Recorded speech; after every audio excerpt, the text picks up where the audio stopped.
이별을 하면 슬프죠. 이별이 대체 뭐길래 슬픈가 그걸 생각을 해봤어요. 알거나 슬프자 라고 생각을 해서 이별의 정의를 한번 생각을 해봤는데,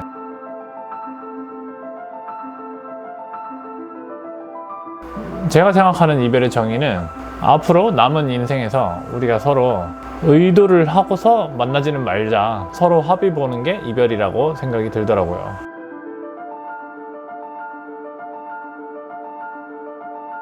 근데 그거를 특별하게 생각하지는 않아도 돼요. 왜냐면은 이별은 필연적으로 일어나는 거니까, 태어나서 뭐 죽을 때까지 계속 이별이 일어나고 하니까, 그리고 이별은 필연적으로 일어나고 이별이 발생하면 슬픈 게 당연한 거니까, 나한테만 왜 이런 일이 일어났지? 왜 이런 슬픈 이별이 일어났지? 하면서 특별하게 생각하지 않아도 괜찮다. 당연하게 자연스럽게 받아들이면 좋겠다 라고 생각을 했습니다.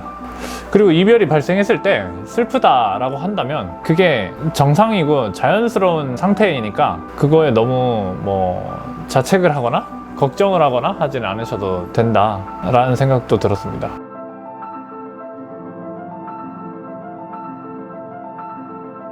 그러면은 이별은 대체 왜 힘들까? 왜 힘들게 하나? 라고 궁금증이 생기더라고요. 그래서 이별이 주게 되는 슬픔의 요소가 뭐가 있는지를 한번 생각을 해봤어요.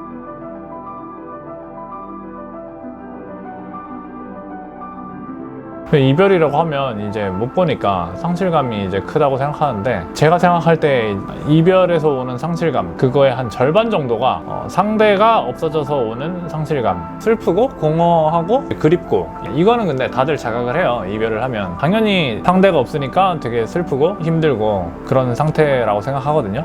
근데 이거는 다들 자각을 하기 때문에 각자가 알아서 그에 걸맞는 노력들을 한다고 생각을 해요. 자연스럽게 본능적으로. 예를 들어서 그 사람이랑 나눴던 편지를 본다던가, 사진을 본다던가, SNS나 프로필 사진을 염탐을 한다거나, 장문에 톡을 남긴다거나, 보내지 못할 그런 편지를 써가지고 속에 있는 감정을 풀어낸다거나, 그렇게 하면서 상대를 상실한 것에 대해서 스스로가 많이 회복을 하는 과정이고 애도하는 과정이라고 생각을 하거든요. 그거는 말을 굳이 하지 않아도 누구라도 그거는 자연스럽게 잘 감정을 추스리고 다독이는 것 같아요.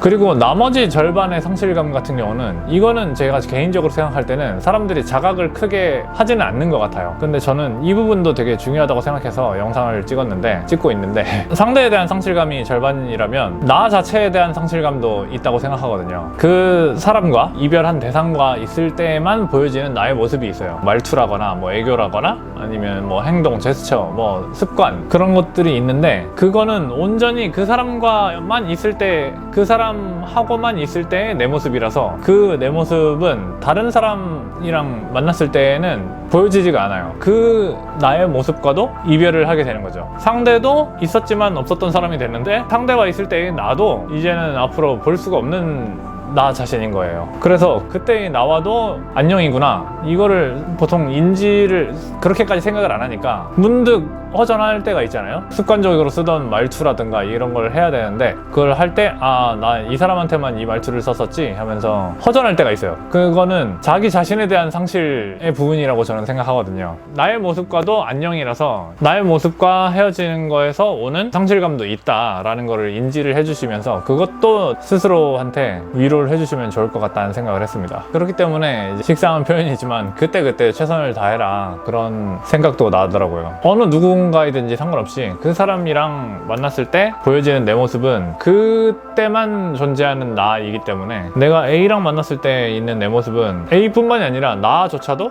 A가 있기 때문에 존재할 수 있는 나라는 거죠. 그렇기 때문에 A라는 존재랑 이별하면은 그 A랑 있을 때의 나도 없어지는 거죠. 그래서 그것에 대해서 후회하거나 아쉽지 않게 순간순간의 만남에 최선을 다하자 라는 생각이 들었고요.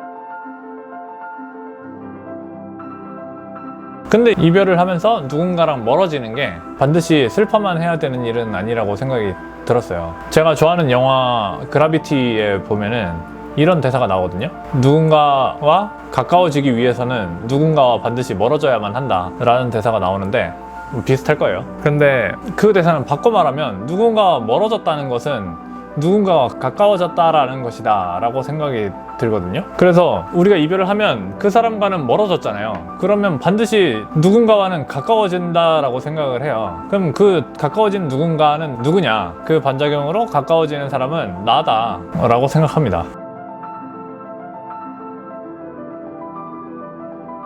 연애라는 행위가 친구들, 사람들과 관계를 가진다는 그런 행위가 상대와 가까워지는 과정이라고 한다면 이별이라는 거는 나와 가까워지는 과정이라고 생각을 해요. 만약에 이별을 하지 않았다라면 나한테 물어보지 않았을 그런 것들, 나를 들여다보지 않았을 것들이 분명히 있다고 생각하거든요. 헤어졌기 때문에 아, 내가 왜 이렇게 슬프지? 내가 이 슬픔을 극복하려면 어떻게 해야 되지? 내가 지금 뭘 해야 기분이 나아지지? 이렇게 스스로에게 물어보고 내가 더 나아지는 방법, 발전할 수 있는 방법을 찾아서 움직이게 되거든요. 그게 나와 더 가까워지는 행동이라고 생각이 들더라고요. 그래서 이별을 해서 상대와는 멀어졌지만 마음은 아프지만 그 아픈 만큼 나와 가까워졌고 내가 더 좋은 사람이 될 수 있는 기회이고 계기이고 변화의 시작에 있는 상태라고 생각하시고 힘내시고 잘 극복하시면 좋겠어요.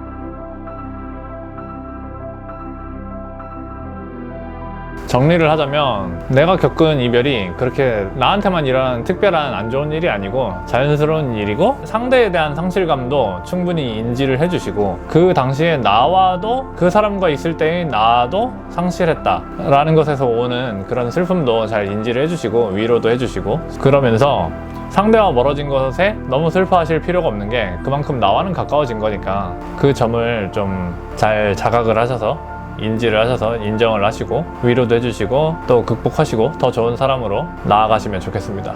충분하게 슬퍼하시고 상대에게 포커스를 맞추기보다 내가 어떤지, 내가 어떻게 하면 괜찮아지는지를 잘 생각하셔서 극복하시면 좋겠습니다. 감사합니다.